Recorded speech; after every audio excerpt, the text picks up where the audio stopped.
नमस्कार दोस्तों, मैं सुनीता कुमारी आपके अपने YouTube चैनल SK हिंदी में आपका स्वागत है। प्रेमचंद्र की जितनी भी कहानियाँ हैं उसमें उर्दू फारसी का भरमार है, जिसका प्रयोग हिंदी कहानी में सजीवता लाता है। ईद एक मुस्लिम पर्व है। इसमें हिंदी के अलावा भी उर्दू, फारसी और अंग्रेजी शब्दों का प्रयोग किया गया है। इस कहानी में प्रेमचंद्र ने ईद के प्रति बच्चों के मन में होने वाली उत्सुकता को दर्शाया है। हामिद एक गरीब और अनाथ बच्चा है। इस कहानी में हामिद अंग्रेजी कहावत को चरितार्थ किया है कि the child is the father of a man. कहानी इस प्रकार से है। ईदगाह, मुंशी प्रेमचंद्र की कहानी। रमजान के पूरे 30 रोज़ों के बाद ईद आई है। कितना मनोहर, कितना सुहावना प्रभाव है। वृक्षों पर अजीब हरियाली है, खेतों में कुछ अजीब रौनक है, आसमान पर कुछ अजीब लालिमा है। आज का सूर्य देखो, कितना प्यारा, कितना शीतल है, यानी संसार को ईद की बधाई दे रहा है। गांव में कितनी हलचल है। ईदगाह जाने की तैयारियां हो रही हैं। किसी के कुर्ते में बटन नहीं है। पड़ोस के घर में सुई धागा लेने दौड़ा जा रहा है। किसी के जूते करे हो गए हैं, उनमें तेल डालने के लिए तेली के घर पर भागा जाता है। जल्दी जल्दी बैलों को सानी पानी दे दे। ईदगाह से लौटते लौटते दोपहर हो जाएगी। 3 कोस का पैदल रास्ता, फिर सैकड़ों आदमियों से मिलना भेंटना। दोपहर के पहले लौटना असंभव है। लड़के सबसे ज़्यादा प्रसन्न हैं। किसी ने एक रोज़ा रखा है, वह भी दोपहर तक, किसी ने वह भी नहीं। लेकिन ईदगाह जाने की खुशी उनके हिस्से की चीज़ है। रोजे बड़े बूढ़ों के लिए होंगे, इनके लिए तो ईद है। रोज ईद का नाम रटते थे, आज वह आ गई। अब जल्दी पड़ी है कि लोग ईदगाह क्यों नहीं चलते। इन्हें गृहस्थी चिंताओं से क्या प्रयोजन। सवैयों के लिए दूध और शक्कर घर में है या नहीं। इनकी बला से ये तो सवैयाँ खाएंगे। वह क्या जाने कि अब्बाजान क्यों बदहवास चौधरी कायम अली के घर दौड़े जा रहे हैं। उन्हें क्या खबर कि चौधरी आंखें बदल ले तो यह सारी ईद मुहर्रम हो जाए। उनकी अपनी जेबों में तो कुबेर का धन भरा हुआ है। बार बार जेब से अपना खजाना निकाल कर गिनते हैं और खुश होकर फिर रख लेते हैं। महमूद गिनता है 1, 2, 10, 12। उसके पास 12 पैसे हैं। मोहसिन के पास 1, 2, 3, 8, 9, 15 पैसे हैं। इन्हीं अनगिनती पैसों में अनगिनती चीज़ें लाएंगे।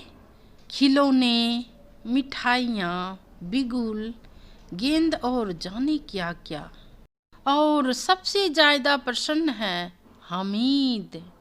वह 4-5 साल का गरीब सूरत दुबला पतला लड़का, जिसका बाप गत वर्ष हेजे की भेंट हो गया और माँ ना जाने क्यों पीली होती होती एक दिन मर गई। किसी को पता क्या बीमारी है। कहती तो कौन सुनने वाला था। दिल पर जो कुछ बीतती थी वह दिल में ही सहती थी। और जब ना सहा गया तो संसार से विदा हो गई। अब हामिद अपनी बूढ़ी दादी अमीना की गोद में सोता है। वह उतना ही प्रसन्न है। उसके अब्बाजान रुपये कमाने गए हैं, बहुत सी थैलियाँ लेकर आएंगे। अम्मी जान अल्लाह मियाँ के घर से उसके लिए बड़ी अच्छी अच्छी चीज़ें लाने गई है, इसीलिए हामिद प्रसन्न है। आशा तो बड़ी चीज़ है। और फिर बच्चों की आशा, उनकी कल्पना तो राई का पर्वत बना लेती है। हामिद के पाँव में जूते नहीं हैं, सिर पर एक पुरानी धुरानी टोपी है जिसका गोटा काला पड़ गया है, फिर भी वह प्रसन्न है। जब उसके अब्बाजान थैलिया और अम्मी जान नियामतें लेकर आएगी तो वह दिल से अरमान निकाल लेगा। तब देखेगा मोहसिन, नूरे और सम्मी कहाँ से उतने पैसे निकालेंगे। अभागीन अमीना अपनी कोठरी में बैठी रो रही है। आज ईद का दिन, उसके घर में दाना नहीं। आज आबिद होता तो क्या इसी तरह ईद आती और चली जाती। इस अंधकार और निराशा में वह डूबी जा रही है। किसने बुलाया था इस निगोरी ईद को। इस घर में उसका काम नहीं, लेकिन हामिद, उसे किसी के मरने जीने के क्या मतलब। उसके अंदर प्रकाश है, बाहर आशा। विपत्ति अपना सारा बदलाव लेकर आए। हामिद की आनंद भरी चितवन उसका विध्वंस कर देगी। हामिद भीतर जाकर दादी से कहता है, तुम डरना नहीं अम्मा, मैं सबसे पहले आऊँगा, बिल्कुल ना डरना। अमीना का दिल कचोट रहा है। गांव के बच्चे अपने अपने बाप के साथ जा रहे हैं। हामिद का बाप अमीना के सिवा और कौन है। उसे कैसे अकेले मेले जाने दे। उस भीड़ भाड़ में से बच्चा कहीं खो जाए तो क्या हो। नहीं, अमीना उसे यूं ना जाने देगी। नन्ही सी जान, 3 कोस चलेगा कैसे। पैर में छाले पड़ जाएंगे, जूते भी तो नहीं है। वह थोड़ी थोड़ी दूर पर उसे गोद में ले लेती, लेकिन यहाँ सवैयाँ कौन पकाएगा। पैसे होते तो लौटते लौटते सब सामग्री जमा करके चटपट बना लेती। यहाँ तो घंटों चीज़ें जमा करते लगेंगे। मांगे का ही तो भरोसा ठहरा। उस दिन फहीमान के कपड़े सिले थे, 8 आने पैसे मिले थे। उस उठन्नी को ईमान की तरह बचाती चली आती थी इसी ईद के लिए। लेकिन कल ग्वालन सिर पर सवार हो गई तो क्या करती। हामिद के लिए कुछ नहीं है तो 2 पैसे का दूध तो चाहिए ही। अब तो कुल 2 आने पैसे बच रहे हैं। 3 पैसे हामिद की जेब में, 5 अमीना के बटुए में। यही तो बिसात है। और ईद का त्योहार अल्लाह ही बेरा पर लगाए। धोबन और नाइन और मेहत रानी और चूरी हारिन सभी तो आएगी। सभी को सवैयाँ चाहिए और थोड़ा किसी को आँखों नहीं लगता। किस किस से मुंह चुराएंगी। और मुंह क्यों चुराएं, साल भर का त्योहार है। जिंदगी खैरियत से रहे, उनकी तकदीर भी तो उसी के हाथ में है। बच्चे को खुदा सलामत रखे, ये दिन भी कट जाएंगे। गांव से मेला चला और बच्चों के साथ हामिद भी जा रहा था। कभी सबके सब दौड़कर आगे निकल जाते, फिर किसी पेड़ के नीचे खड़े होकर साथ वालों का इंतजार करते। यह लोग क्यों इतना धीरे धीरे चल रहे हैं। हामिद के पैरों में तो जैसे पर लग गए हैं। वह कभी थक सकता है। शहर का दामन आ गया। सड़क के दोनों ओर अमीरों के बगीचे हैं। पक्की चार दीवारी बनी हुई है। पेड़ों में आम और लीचियां लगी हुई है। कभी कभी कोई लड़का लकड़ी उठाकर आम पर निशान लगाता है। माली अंदर से गाली देता हुआ निकलता है। लड़के वहाँ से एक फलांग पर हैं, खूब हंस रहे हैं। माली को कैसा उल्लू बनाया है। बड़ी बड़ी इमारतें आने लगी। यह अदालत है, यह कॉलेज है, यह क्लब घर है।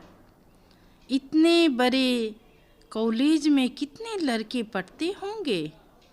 सब लड़के नहीं हैं जी, बड़े बड़े आदमी हैं। सच, उनकी बड़ी बड़ी मूछें हैं।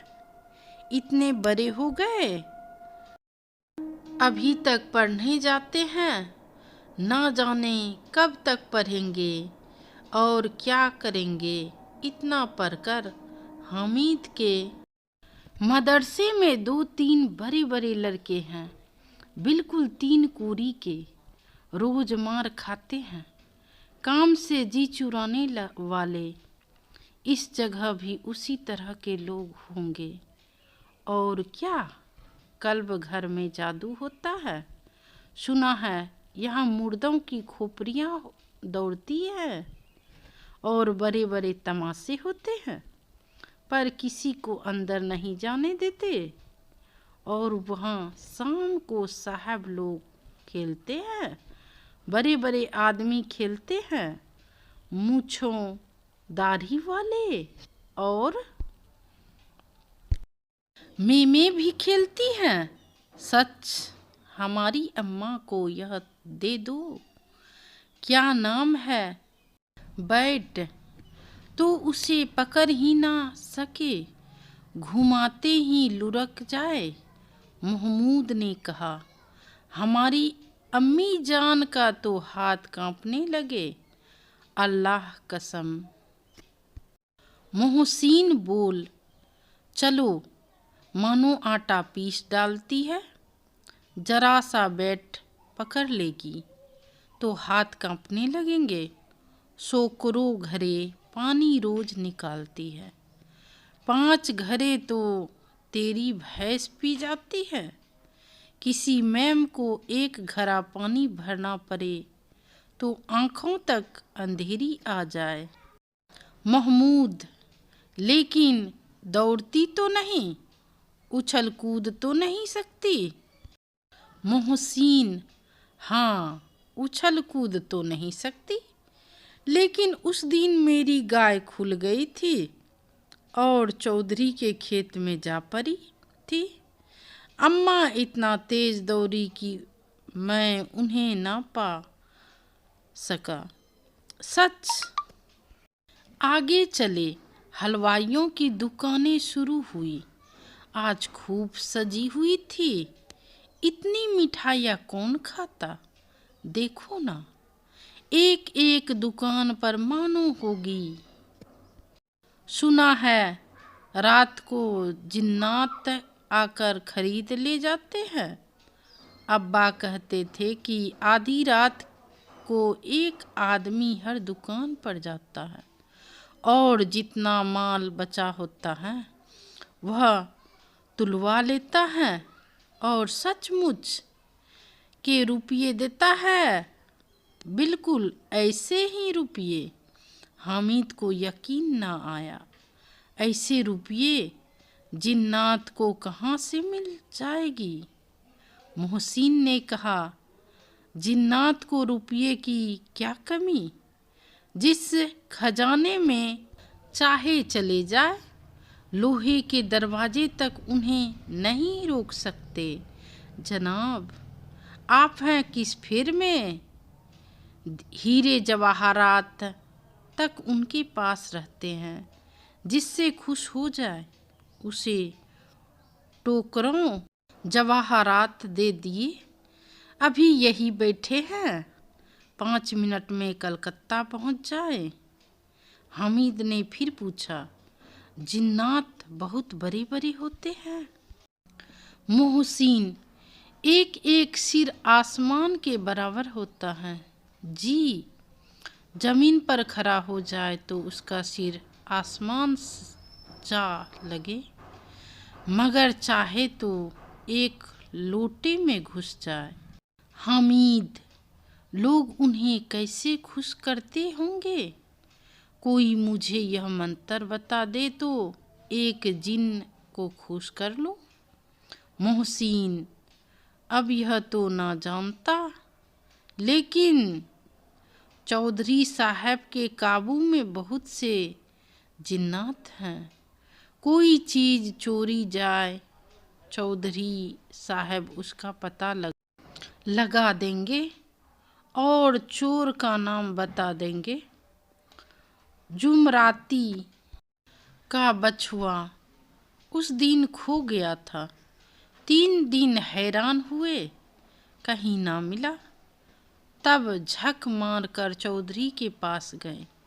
चौधरी ने तुरंत बता दिया, मवेशी खाने में है, और वही मिला।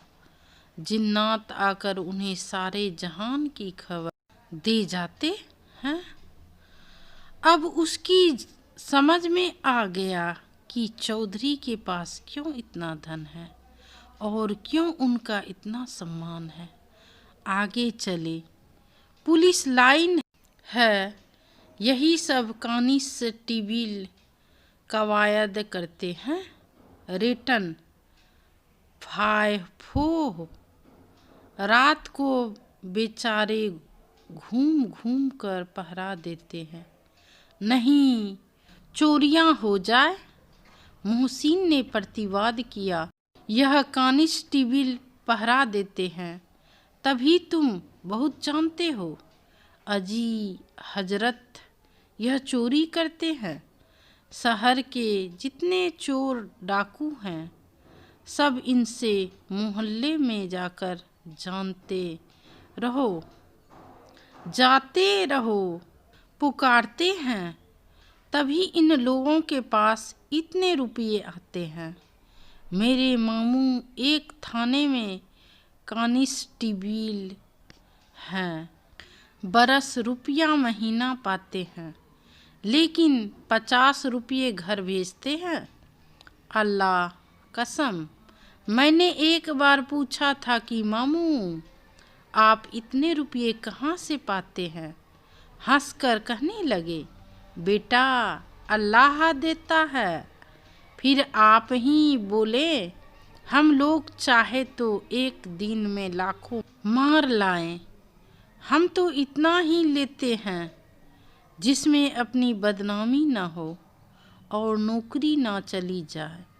हामिद ने पूछा, यह लोग चोरी करवाते हैं तो कोई इन्हें पकड़ता नहीं? मोहसिन उसकी नादानी पर दया दिखाकर बोला, अरे पागल, इन्हें कौन पकड़ेगा? पकड़ने वाले तो यह लोग खुद हैं, लेकिन अल्लाह इन्हें सज़ा भी खूब देता है। हराम का माल हराम में जाता है।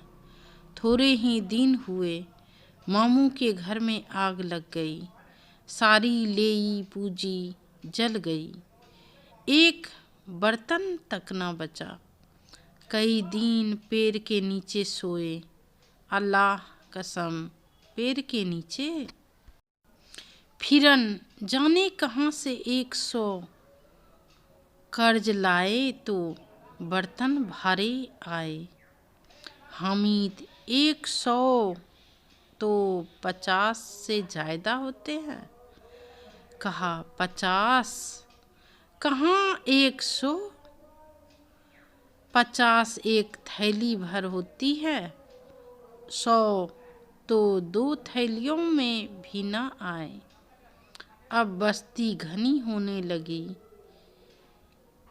ईदगाह जाने वालों की टोलियां नजर आने लगी, एक से एक भड़कीले वस्त्र पहने हुए। कोई इक्के तांगे पर सवार, कोई मोटर पर, सभी इत्र में बसे, सभी के दिलों में उमंग।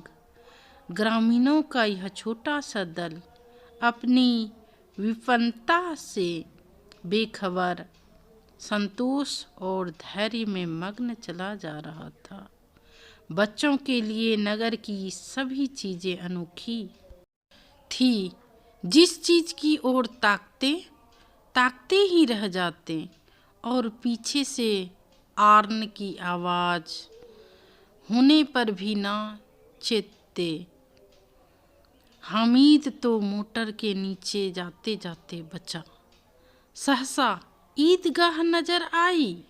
ऊपर इमली के घने वृक्षों की छाया है, नीचे पक्का फर्श है जिस पर जाजम बिछा हुआ है और रोजेदारों की पंक्तियां एक के पीछे एक न जाने कहाँ वक्त चली गई हैं। पक्की जगत के नीचे तक जहाँ जाजम भी नहीं है, नए आने वाले आकर पीछे की कतार में खड़े हो जाते हैं। आगे जगह नहीं है, यहाँ कोई धन और पद नहीं देखता। इस्लाम की निगाह में सब बराबर है। इन ग्रामीणों ने भी वजू किया और पिछली पंक्ति में खड़े हो गए। कितना सुंदर संचालन है, कितना सुंदर व्यवस्था। लाखों सिर एक साथ सजदे में झुक जाते हैं, फिर सबके सब एक साथ खड़े हो जाते हैं। एक साथ झुकते हैं और एक साथ खड़े हो जाते हैं, एक साथ खड़े हो जाते हैं और एक साथ झुकते हैं और एक साथ खड़े हो जाते हैं।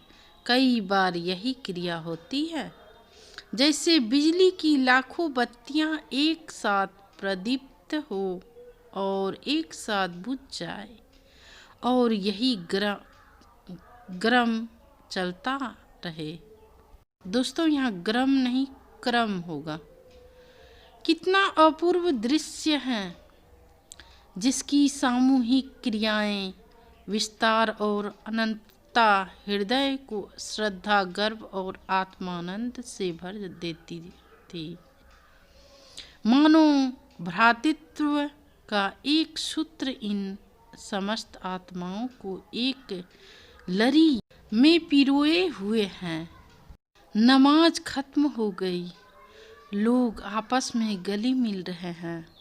तब मिठाई और खिलौने की दुकान पर धावा होता है। ग्रामीणों का यह दल इस विषय में बालकों से कम उत्साही नहीं है।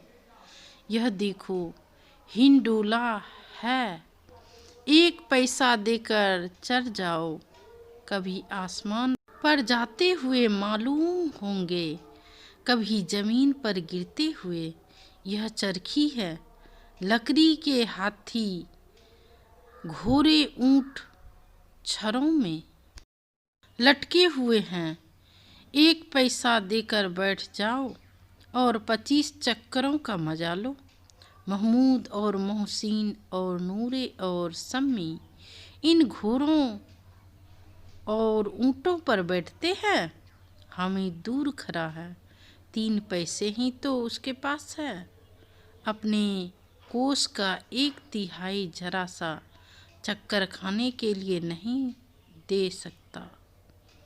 सब चरखियों से उतरे हैं।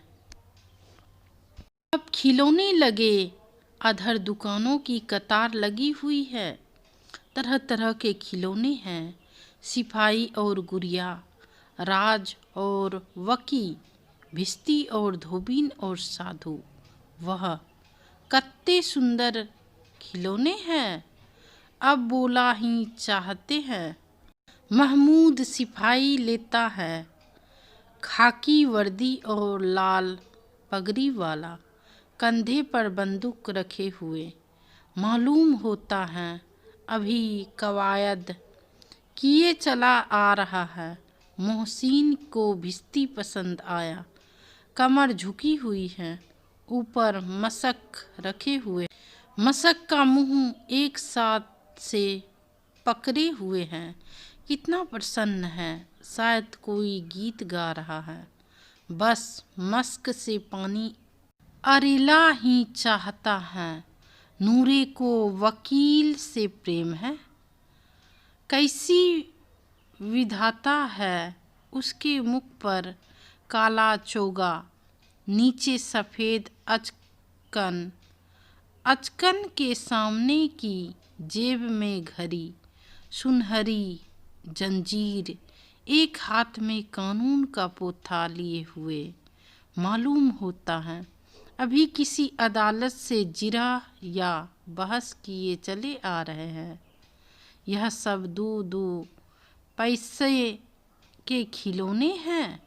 हामिद के पास कुल 3 पैसे हैं। इतने महंगे खिलौने वह कैसे ले?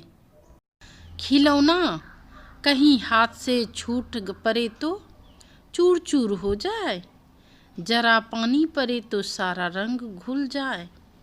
ऐसे खिलौने लेकर वह क्या करेगा, किस काम के? मोहसिन कहता है मेरा भिश्ती रोज पानी दे जाएगा। सांझ सवेरे महमूद और मेरा सिपाही घर का पहरा देगा। कोई चोर आएगा तो फौरन बंदूक से फेर कर देगा। नूरे और मेरी वकील खूब मुकदमा लड़ेगा। सम्मी और मेरी धोबीन रोज कपड़े धोएगी। हामिद खिलौने की निंदा करता है।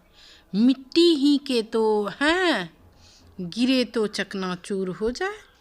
लेकिन ललचाई हुई आंखों से खिलौनों को देख रहा है और चाहता है कि जरा देर के लिए उन्हें हाथ में ले सकता। उसके हाथ अनायास ही लपकते हैं, लेकिन लड़के इतने त्यागी नहीं होते, विशेषकर जब अभी नया शौक है। हामिद ललचाता रह जाता है। खिलौने के बाद मिठाइयाँ आती हैं। किसी ने रवैयाँ ली हैं, किसी ने गुलाब जामुन, किसी ने सोहन हलवा। मज़े से खा रहे हैं। हामिद बिरादरी से पृथक है। अभागे के पास 3 पैसे हैं, क्यों नहीं कुछ लेकर खाता? ललचाई आँखों से सब ओर देखता है। मोहसिन कहता है हामिद रेवड़ी ले जा, कितनी खुशबूदार है। हामिद को संदेह हुआ ये केवल क्रूर विनोद है। मोहसिन इतना उदार नहीं है, लेकिन यह जानकर भी वह उसके पास जाता है। मोहसिन दोने से एक रेवड़ी निकालकर हामिद की ओर बढ़ाता है। हामिद हाथ फैलाता है। मोहसिन रेवड़ी अपने मुंह में रख लेता है। महमूद, नूरे और सम्मी खूब तालियां बजा बजा कर हंसते हैं। हामिद खिसियाया जाता है।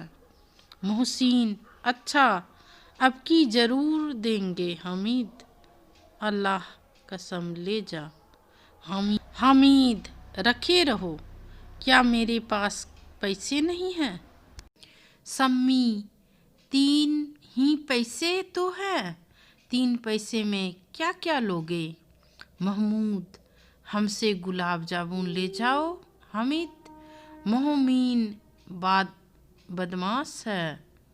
हामिद मिठाई कौन बड़ी नेमत है, किताब में इसकी कितनी बुराइयां लिखी हैं। मोहसिन लेकिन दिल में कह रहे होंगे कि मिले तो खा ले, अपने पैसे क्यों नहीं निकालते? महमूद इस समझाते हैं इसकी चालाकी, जब हमारे सारे पैसे खर्च हो जाएंगे तो हमें ललचा कर खाएगा।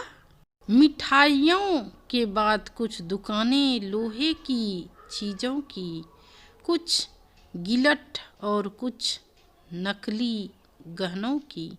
लड़कों के लिए यहाँ कोई आकर्षण न था, वे सब आगे बढ़ जाते हैं।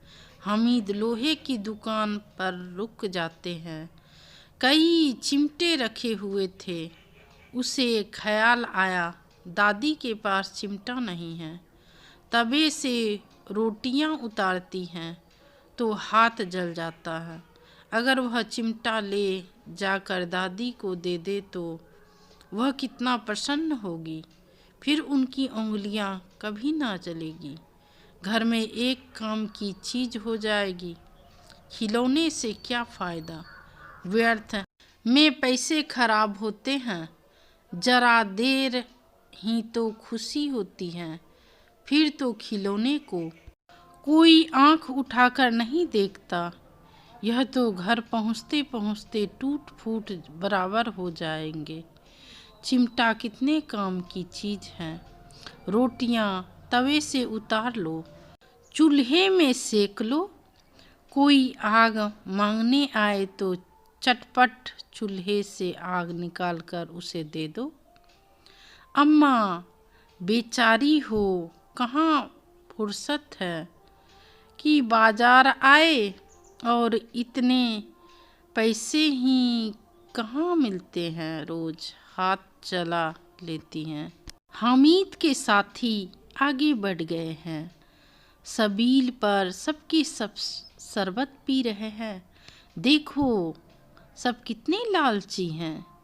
इतनी मिठाइयाँ ली, मुझे किसी ने एक भी ना दी। उस पर कहते हैं, मेरे साथ खेलो, मेरा यह काम करो। अब अगर किसी ने कोई काम करने को कहा तो पूछेगा, खाए मिठाइयाँ, अब मुंह सरेगा, फोरे फुंसियाँ निकलेगी, आप ही जवान चटोरी हो जाएगी।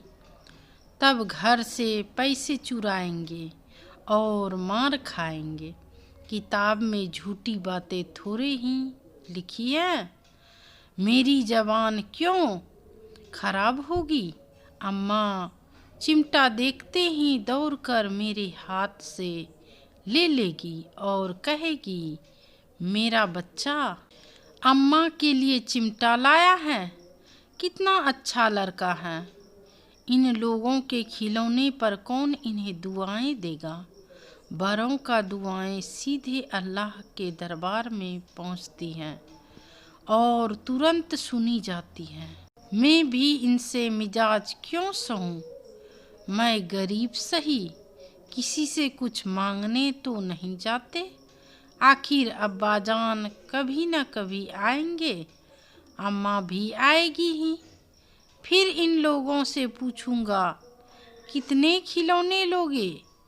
एक एक को टोकरियां खिलौने दूं और दिखा हूँ कि दोस्तों के साथ इस तरह का सलूक किया जाता है। यह नहीं कि एक पैसे की रेवड़ियाँ ली तो चिढ़ा चिढ़ा कर खाने लगे। सबके सब हंसेंगे कि हामिद ने चिमटा लिया है। हंसे मेरी बला से। उसने दुकानदार से पूछा, यह चिमटा कितने का है। दुकानदार ने उसकी ओर देखा और कोई आदमी साथ ना देखकर कहा, तुम्हारे काम का नहीं है जी। बिकाऊ है कि नहीं। बिकाऊ क्यों नहीं है और यहाँ क्यों लाद लाए हैं, तो बताते क्यों नहीं। कै पैसे का है। 6 पैसे लगेंगे। हामिद का दिल बैठ गया। ठीक ठाक 5 पैसे लगेंगे। लेना है हो लो, नहीं चलते बनो। हामिद ने कलेजा मजबूत करके कहा, 3 पैसे लोगे। यह कहता हुआ आगे बढ़ गया कि दुकानदार की घुर्कियाँ ना सुने। लेकिन दुकानदार ने घुर्कियाँ नहीं दी, बुलाकर चिमटा दे दिया। हामिद ने उसे इस तरह कंधे पर रखा मानो बंदूक है और शान से अकड़ता हुआ संगियों के पास आया। जरा सुने सबके सब क्या क्या आलोचनाएं करते हैं। मोहसिन ने हंसकर कहा, यह चिमटा क्यों लाया पगले, इसे क्या करेगा? हामिद ने चिमटे को जमीन पर पटक कर कहा, जरा अपना भिश्ती जमीन पर गिरा दो, सारी पसलियां चूर चूर हो जाए, बचा की। महमूद बोला, तो यह चिमटा कोई खिलौना है? हामिद, खिलौना क्यों नहीं है, अभी कंधे पर रखा, बंदूक हो गई, हाथ में ले लिया, फकीरों का चिमटा हो गया। चाहूँ तो इससे मजीरे का काम ले सकता हूँ, एक चिमटा जमा दूँ तो तुम लोगों के सारे खिलौनों की जान निकल जाए।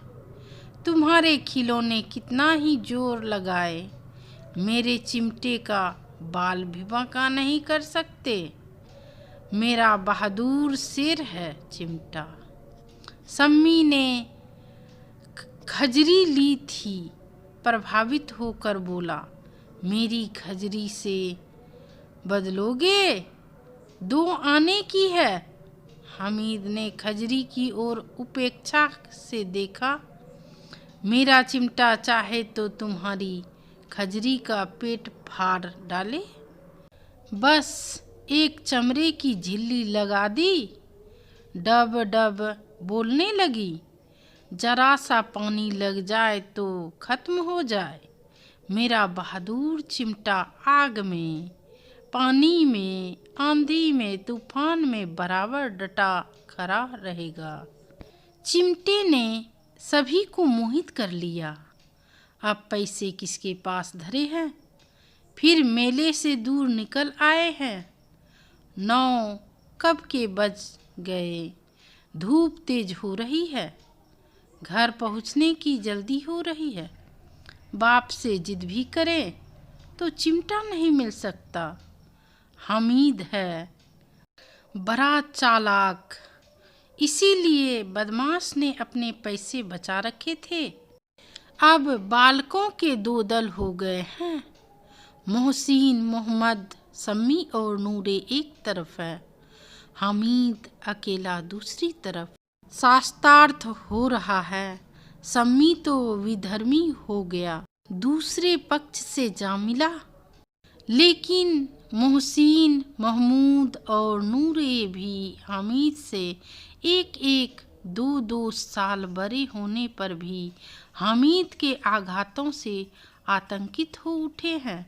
उसके पास न्याय का बल है और नीति की शक्ति। एक ओर मिट्टी है, दूसरी ओर लोहा। जो इस वक्त अपने को फौलाद कह रहा है, वह अजय है, घातक है। अगर कोई शेर आ जाए, मियाँ भिश्ती के छक्के छूट जाए।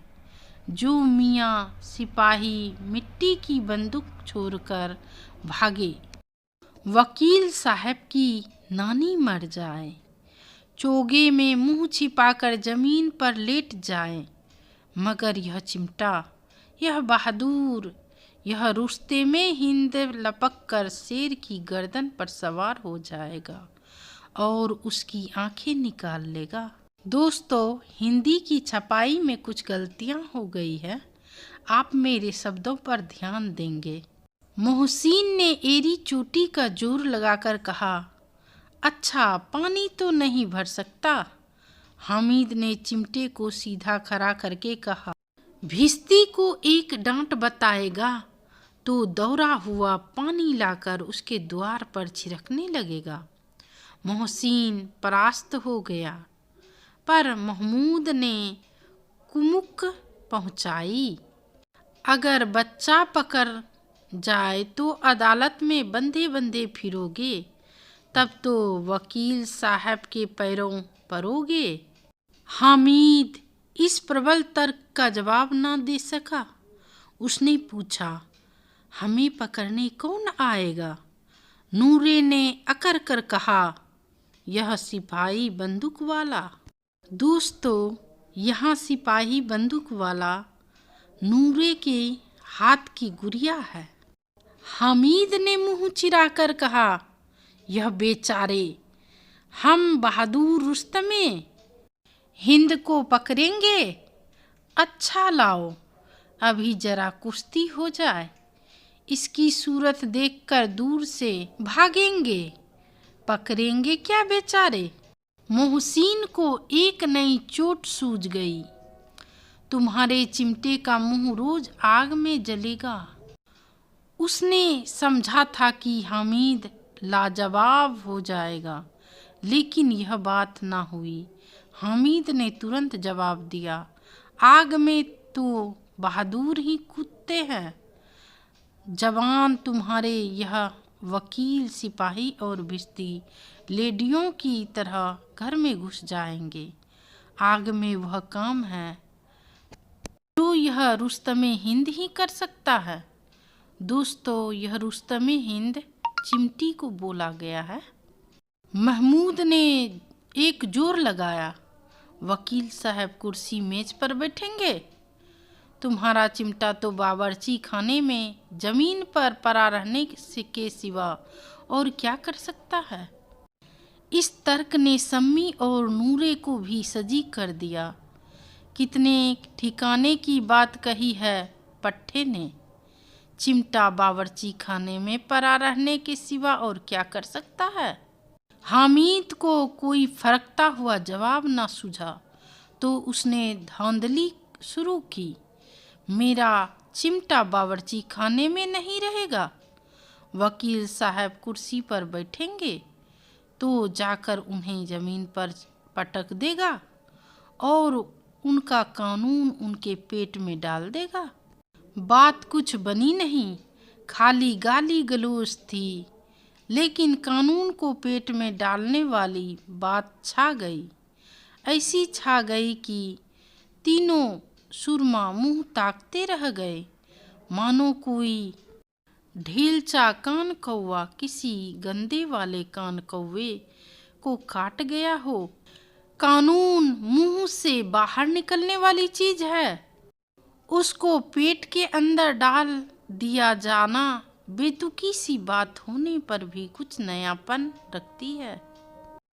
हामिद ने मैदान मार लिया, उसका चिमटा रुस्तमे हिंद है। अब इसमें मोहसिन, महमूद, नूरे, सम्मी किसी को भी आपत्ति नहीं हो सकती है। विजेता को हराने वालों से जो सत्कार मिलना स्वाभाविक है, वह हामिद को भी मिला। औरों ने 3-3, 4-4 आने पैसे खर्च किए, पर कोई काम की चीज ना ले सके। हामिद ने 3 पैसे में रंग जमा लिया। सच ही तो है, खिलौनों का क्या भरोसा, टूट फूट जाएगी। हामिद का चिमटा तो बना रहेगा बरसों। दोस्तों, अब वक्त समझौते का आ गया है। संधि की शर्तें तय होने लगी। मोहसिन ने कहा, जरा अपना चिमटा दो, हम भी देखें। तुम हमारा भिश्ती लेकर देखो। महमूद और नूरे ने भी अपने अपने खिलौने पेश किए। हामिद को इन शर्तों को मानने में कोई आपत्ति न थी। चिमटा बारी बारी से सबके हाथ में गया और उनके खिलौने बारी बारी से हामिद के हाथ में आए। कितने खूबसूरत खिलौने हैं। हामिद ने हारने वालों के आंसू पूछे। मैं तुम्हें चिढ़ा रहा था, सच। यह चिमटा भला इन खिलौने की क्या बराबरी करेगा। मालूम होता है। अब बोले। लेकिन मोहसिन की पार्टी को इस दिलासे से संतोष नहीं होता। चिमटे का सिक्का खूब बैठ गया है। चिपका हुआ टिकट अब पानी से नहीं छूट रहा है। मोहसिन, लेकिन इन खिलौनों के लिए कोई हमें दुआ तो ना देगा। महमूद, दुआ को लिए फिरते हो, उल्टे मारना पड़े। अम्मा जरूर कहेगी कि मेले में यही मिट्टी के खिलौने मिले। हामिद को स्वीकार करना पड़ा कि खिलौनों को देखकर किसी की माँ इतनी खुश ना होगी जितनी दादी चिमटे को देखकर होंगी। 3 पैसों ही में तो उसे सब कुछ करना था और उन पैसों के इस उपायों पर पछतावे की बिल्कुल ज़रूरत न थी। फिर अब तो चिमटा रुस्तमे हिंद है और सभी खिलौनों का बादशाह। रास्ते में महमूद को भूख लगी। उसके बाप ने केले खाने को दिए। महमूद ने केवल हामिद को साझी बनाया।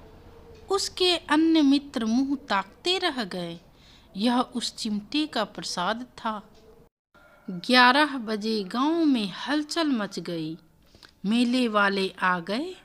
मोहसिन की छोटी बहन दौड़कर भिश्ती उसके हाथ से छीन लिया और मारे खुशी के जा उछली तो मियाँ भिश्ती नीचे आ गए और स्वर्गलोक सिधारे। इस पर भाई बहन में मारपीट हुई। दोनों खूब रोए। उसकी अम्मा यह शोर सुनकर बिगड़ी और दोनों को ऊपर से 2-2 चांटे और लगाए। मियाँ नूरे के वकील का अंत उनके प्रतिष्ठानुकूल इससे ज़्यादा गौरवमय हुआ। वकील जमीन पर या ताक पर नहीं बैठ सकता। उसकी मर्यादा का विचार तो करना ही होगा। दीवार में खूंटियाँ गाड़ी गई। उन पर लकड़ी का एक पटरा रखा गया। पटरे पर कागज का कालीन बिछाया गया। वकील साहब राजा भोज की भांति सिंहासन पर विराजे। नूरे ने उन्हें पंखा झेलना शुरू किया। अदालतों में खर की टट्टियाँ और बिजली के पंखे रहते हैं। क्या यहाँ मामूली पंखा भी न हो? कानून की गर्मी दिमाग पर चढ़ जाएगी कि नहीं? बॉस का पंखा आया और नूरे हवा करने लगे। मालूम नहीं पंखे की हवा से या पंखे की चोट से वकील साहब स्वर्गलोक से मृत्युलोक में आ रहे और उनका माटी का चोला माटी में मिल गया। फिर बड़े जोर शोर से मातम हुआ और वकील साहब की अस्थि घूरे पर डाल दी गई। अब रहा महमूद का सिपाही। उसे चटपट गांव का पहरा देने का चार्ज मिल गया। लेकिन पुलिस का सिपाही कोई साधारण व्यक्ति तो नहीं जो अपने पैरों चले। वह पालकी पर चलेगा। एक टोकरी आई। उसमें कुछ लाल रंग के फटे पुराने चिथरे बिछाए गए जिसमें सिपाही साहब आराम से लेटे। नूरे ने यह टोकरी उठाई और अपने द्वार का चक्कर लगाने लगे।